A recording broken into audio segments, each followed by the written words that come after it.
గొప్పతనం వల్లే ఈరోజు భారతదేశ చరిత్ర ప్రపంచ దేశాల్లో వెలసిల్లుతుందని ఎప్పటికరా మీకు అర్థమవుతాయి బత్తాయిలు?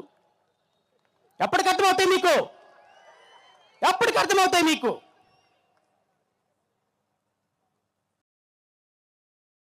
వాడెవడో ఒకడు ఉంటాడు పంది, కోస్తే 2 ఊళ్ళకి సరిపోతావు, నువ్వు 2 ఊళ్ళకి సరిపోతావు. నేను ఈ వేదిక నుంచి చెప్తున్నా, వాడెవడో హమారా ప్రసాద్, అరే బిడ్డ, నువ్వు ఆంధ్రప్రదేశ్ రాష్ట్రంలో అడుగు పెట్టావా, మళ్ళీ నువ్వు ఆంధ్రప్రదేశ్ రాష్ట్రానికి రావటానికి 2 కాళ్ళు ఉండవు, గుర్తుపెట్టుకోమని ఈ వేదిక నుంచి నేను తెలియజేస్తున్నా. వాడికి పోటీ పడేటువంటి ఇంకో పంది ఉంది ఇక్కడ. ఆ పంది పేరు రఘురామకృష్ణం రాజు. నేను ఈ వేదిక నుంచి చెప్తున్నా, మిస్టర్ రఘురామకృష్ణం రాజు, నేను లిల్లీ పుట్టే. ఎందుకంటే కోస్తే 3 ఊళ్ళకి సరిపోయే నీ ముందు ఎవడైనా లిల్లీ పుట్టేరా బొగడం? ఎవడైనా లిల్లీ పుట్టే. నీకు ఛాలెంజ్ చేసి చెప్తున్నా, ఈ వేదిక నుంచి నీకు ఛాలెంజ్ చేస్తున్నా. నువ్వు దమ్ము ధైర్యం ఉంటే, అరే నువ్వు సూట్ వేసుకోరా ఒక్కసారి, నేను చూస్తా నీకు. నువ్వు సూట్ వేసుకో. భీమవరంలో ఉన్న క్లాత్ మార్కెట్లో మొత్తం బట్టలు కొన్నా కూడా నీకు సూట్ సరిపోదు. భీమవరంలో ఉన్న క్లాత్ మొత్తం కొన్నా కూడా నీకు సూట్ సరిపోదు. నువ్వేంట్రా సూట్ గురించి మాట్లాడుతున్నావు? I'm very sorry to say. ఎందుకంటే లిల్లీ పుట్టు లాంటి నువ్వు నన్నంటే, నేను అడవి పందాన్ని నిన్నానా? కొవ్వు పట్టిన పందాన్ని నిన్నానా? 2 మేకుల దేవుడా, 2 చెక్కల దేవుడా, 2 మేకుల దేవుడా, రేపటి నుంచి దళిత క్రైస్తవ సమాజం మీద కానీ, క్రైస్తవ సోదరుల మీద కానీ నీ మాట నోట్లో నుంచి వచ్చిందా, నీ నాలుక కోసి పిఠాపురంలో పవన్ కళ్యాణ్కి బహుమతిగా ఇస్తాను ఈ వేదిక నుంచి ప్రకటిస్తున్నాను నేను.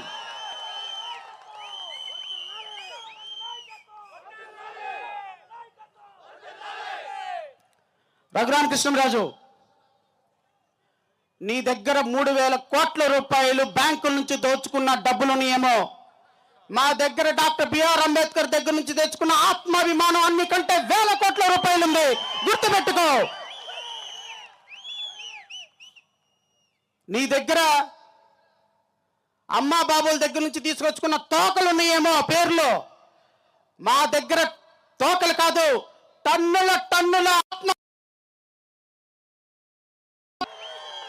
సోదరులకి, చర్చి సోదరులందరికీ చెప్తున్నా,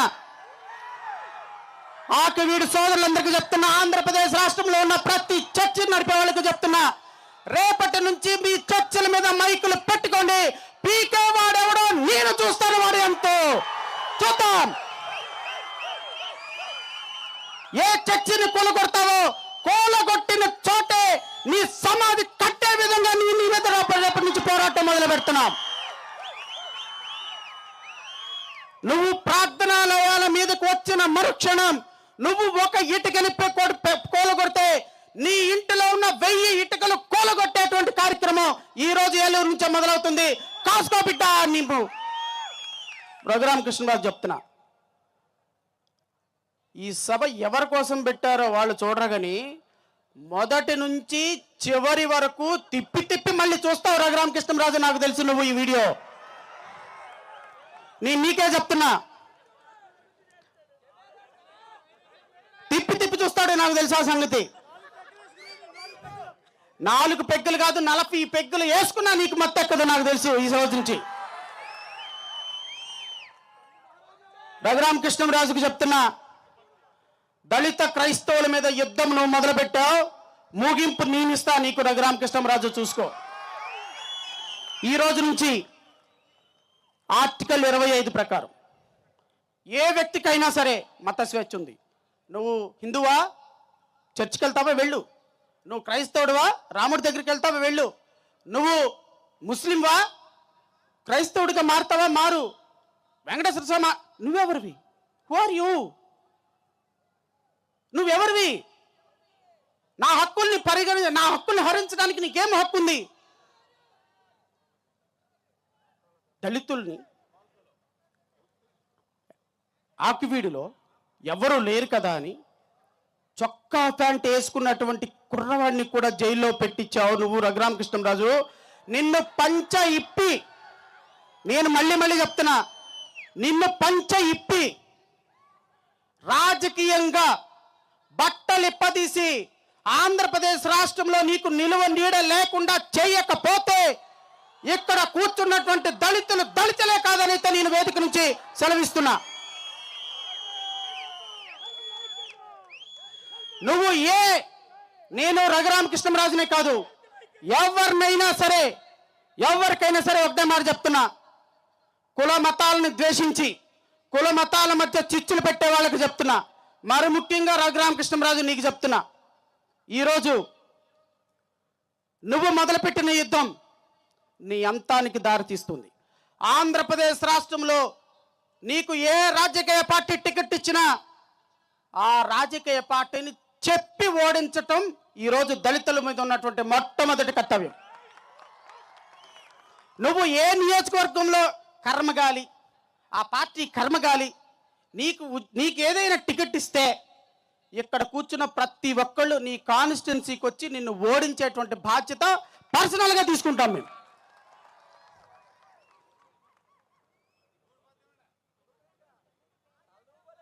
సోదరులారా, ఇది ఆత్మగౌరవం కోసం పోరాటం. మీకు ఒక మాట చాలా బాగా గుర్తుంటుంది, ఆత్మగౌరవం కోసం చేసే పోరాటంలో మనది తొలి దశ పోరాటం. ఈ తొలి దశ పోరాటంలో ఓటమి గెలుపు ఉండదు, ప్రారంభం మాత్రమే ఉంటుంది. మంచో చెడ్డో నాకైతే తెలియదు, కానీ నాకు అత్యంత ఇష్టమైనటువంటి మాట మన తమిళనాడు విజయ్ నోట్ నుంచి ఎప్పుడు మొన్న వచ్చింది. I felt very happy. A line is always a line, A line is always a line. There are so many jackals and animals in the forest, but there will be only one line. Only one line. But the line will not be afraid of anything. అడవి మొత్తానికి ఒకటే పులి ఉంటుంది. దళిత జాతి మొత్తంలో పులులు ఉన్నాయి. గుర్తుపెట్టుకో, రాబోయే కాలంలో ఈ రాష్ట్రంలో రాజ్యాధికారాన్ని ఛేదించేటువంటి ఒక అద్భుతమైన ప్రణాళిక ఖచ్చితంగా జరుగు తీరుతుంది. ఈరోజు నేను ఈ వేదిక నుంచి ఒక 33 డిమాండ్లు రాష్ట్ర ప్రభుత్వానికి సమర్పించబోతున్నా. ప్రతి క్రైస్తవత్వం, ప్రతి ఒక్క క్రైస్తవ సమాజం, ప్రతి ఒక్క దళిత సమాజం, ప్రతి బహుజన సమాజం, ప్రతి ఆదివాసీ సమాజం ఈ డిమాండ్లని ఖచ్చితంగా ప్రభుత్వం ఒప్పుకొని తీరాలి. అఫ్కోర్స్ ఈరోజు వర్షం కారణంగానో లేకపోతే ఇంకా మరీ ఇతర కారణాల ద్వారానో మన సభ అనుకున్న రీతిలో సక్సెస్ కాలేదని కొంతమంది అనుకోవచ్చు. నేనైతే చెప్తున్నా, ఇక్కడికి వచ్చిన ప్రతి ఒక్కళ్ళు ఈ సభ రాష్ట్ర చరిత్రలో ఒక సువర్ణ అధ్యాయంగా మిగిలే విధంగా మీరు ఇక్కడ కొట్టినటువంటి ప్రతి చప్పట్లు రాష్ట్రం గుండెల్లో నిప్పు కణికలై మెదురుతాయని అయితే మాత్రం నేను చెప్పదలుచుకున్నా. 2029 మన ముందున్నటువంటి అసలైన సవాలు. చాలా మంది దైవ సేవకులు దేవుని నామం పేరిట ఎవరు కొట్టేద్దామయ్యా, వెసై జగన్కి ఓట్లు మొత్తం, పాస్టర్లు అందరూ ఆర్దలు ప్రార్థనలు. ఎవరు వచ్చారు ఇప్పుడు మీకు? జగన్మోహన్ రెడ్డి వచ్చి మిమ్మల్ని కాపాడా? వేసై తెలుగుదేశం పార్టీకి ఓట్లు, అటు తెలుగుదేశం పార్టీకి గుద్దేశం, ఇటు వైసీపీకి గుద్దేశం. ఇప్పుడు ఎవరైనా చర్చ పడగొడుతుంటే ఎక్కడికి వెళ్తున్నావు? ఎమ్మెల్యే గారి దగ్గరికి వెళ్తే నన్నేం చేయమంటారయ్యా? ఎవరికి ఓటేసి ఎవరి కింద బానిసలాగా మిగులుతాం?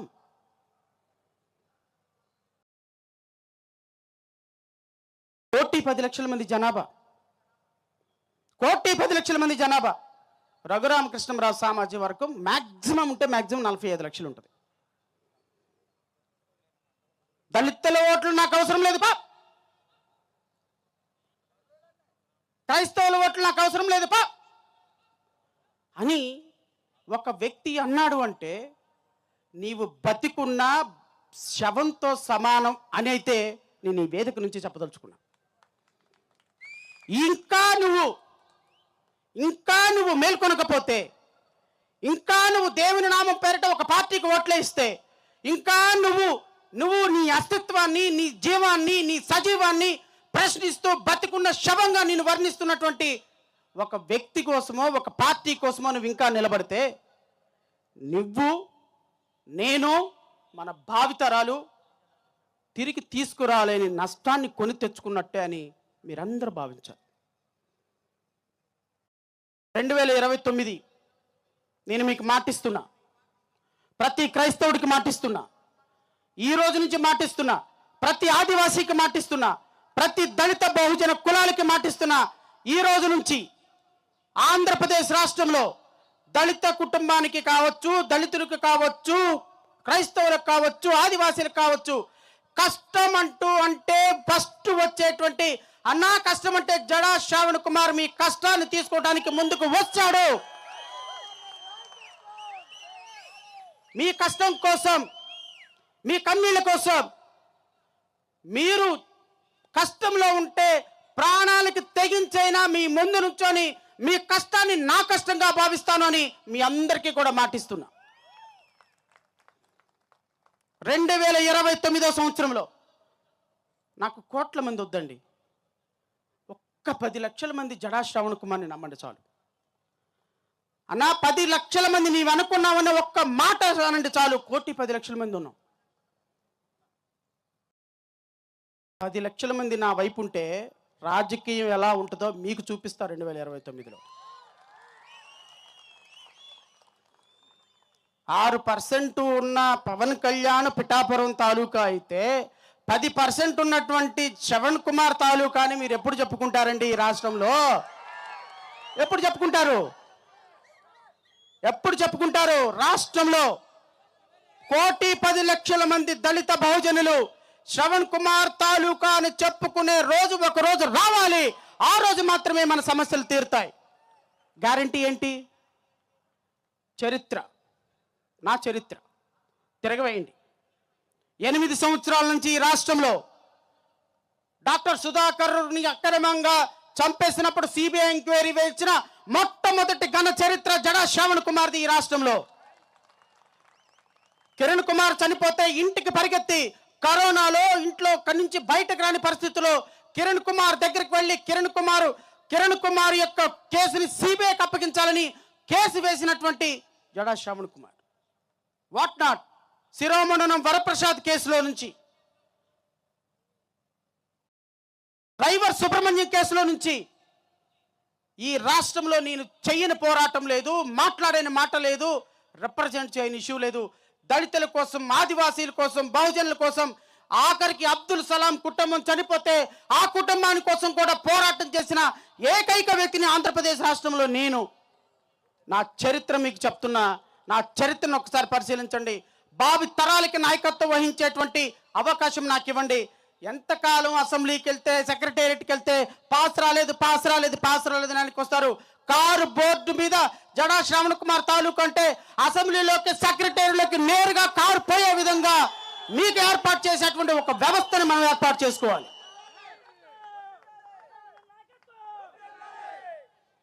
చర్చి కూల్చారా? ఎవరికి చెప్పుకోవాలి? తెలీదు. ఎవరింటారు? తెలీదు. పాస్టర్ గారి మీద కేసు పెట్టారా? తెలీదు. దళితుడిని ఉన్నను చంపేసి పూడ్చిపెట్టేశారా? తెలీదు. దళితుడిని ఉన్నను తీసుకెళ్ళి లాకప్ డెత్ చేశారా? ఎవరికైనా చెప్పాలా? ఎవరుంటారు? ఒక తలుపు 2029లో రాష్ట్ర శాసనసభలో జడా శ్రావణ్ కుమార్ ఉప ముఖ్యమంత్రి అనే తలుపు మీకోసం తెరిచి ఉండే రోజు ఒక రోజు వస్తుంది. ఆ రోజు కోసం మీరందరూ కూడా వేచి చూడండి. I'm very confident. ఎందుకో తెలుసా? అరే 10th క్లాస్ చదివిన నువ్వు ఉప ముఖ్యమంత్రి అయితే జడ్జి చదివిన నేను ఉప ముఖ్యమంత్రి అవడానికి తప్పే ఉంటుందయా? నీ మాట అబద్ధం, పాట అబద్ధం, డైలాగ్ అబద్ధం, డాన్స్ అబద్ధం, కాస్ట్యూమ్ అబద్ధం, నీకు ప్రతిదీ నీ జీవితం సినిమా. నా జీవితం real. You are a real hero, I'm a real hero. నాకున్నది ఈ అవకాశం అని అయితే నేను చెప్తున్నా. ఎందుకు లేరు? నేనేమి రౌడీని అవుతానని తప్పు పట్టడం లేదే, నేనేమైనా క్రిమినల్ అవుతానని చెప్పటం లేదే. నేను ఈ రాష్ట్రానికి ముఖ్యమంత్రి కావాలి, ఉప ముఖ్యమంత్రి కావాలి, నా జీవితంలో నా పిల్లలకి, నా బడుగు బలహీన వర్గాల ప్రజలకి కష్టం వస్తే ఆ కష్టం కోసం నేను ఉంటానని చెప్పడానికి నాకు అది పదవి కావాలి అని అడగటం తప్పు కదే? ఇదేం తప్పు కదా? తప్పు కాదు అన్న వాళ్ళు ఒక్కసారి చెయ్యెత్తి మీ ఆశీర్వాదంతో నాకు ముందుకు తెప్పించండి.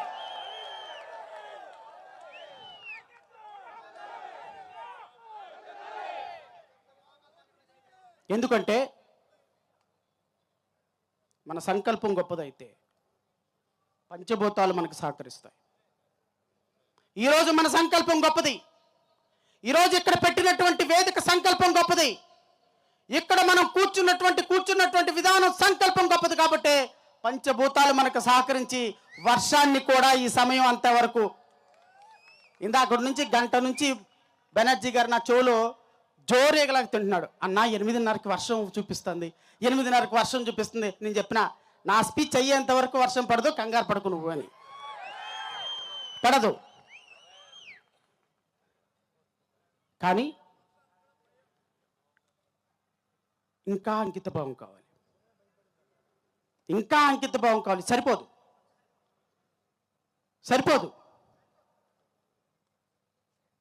ఎందుకంటే మన భావి భారత పౌరుల యొక్క, ఇప్పుడు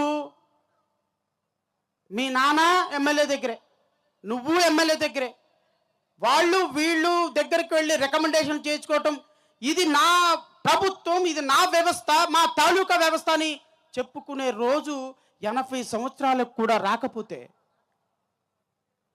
ఈరోజు ఆకువీడులో, ఈరోజు భీమవరంలో మన సోదరులకు వచ్చినటువంటి కష్టం, చొక్కా ప్యాంట్ వేసుకున్న పిల్లవాడిని కూడా ఒక పశువు కంటే హీనంగా తీసుకెళ్లి స్టేషన్లో పెడితే, నా ఇష్టం వచ్చినటువంటి ఆలయాన్ని నేను ఇక్కడ కడతాను అని చెబితే, నా దగ్గర కోట్లుని న్యాయస్థానాల్లో కూడా నేను కొంటానని చెబితే, ఈ రాష్ట్రంలో 110 లక్షల మంది దళితుల ఆత్మ గౌరవాన్ని సుప్రీంకోర్టు వరకు తీసుకొని వెళ్ళి స్టే ఆర్డర్ తీసుకోబెట్టి ఈరోజు నిలబెట్టినటువంటి ఘనత జడా శ్రావణ్ కుమార్ది. రఘురామకృష్ణరాజుని నిలువరించిన ఘనత కూడా నాదే. ఎందుకంటే ఆత్మగౌరవంతో చేసే పోరాటానికి చాలా బలం ఉంటుంది.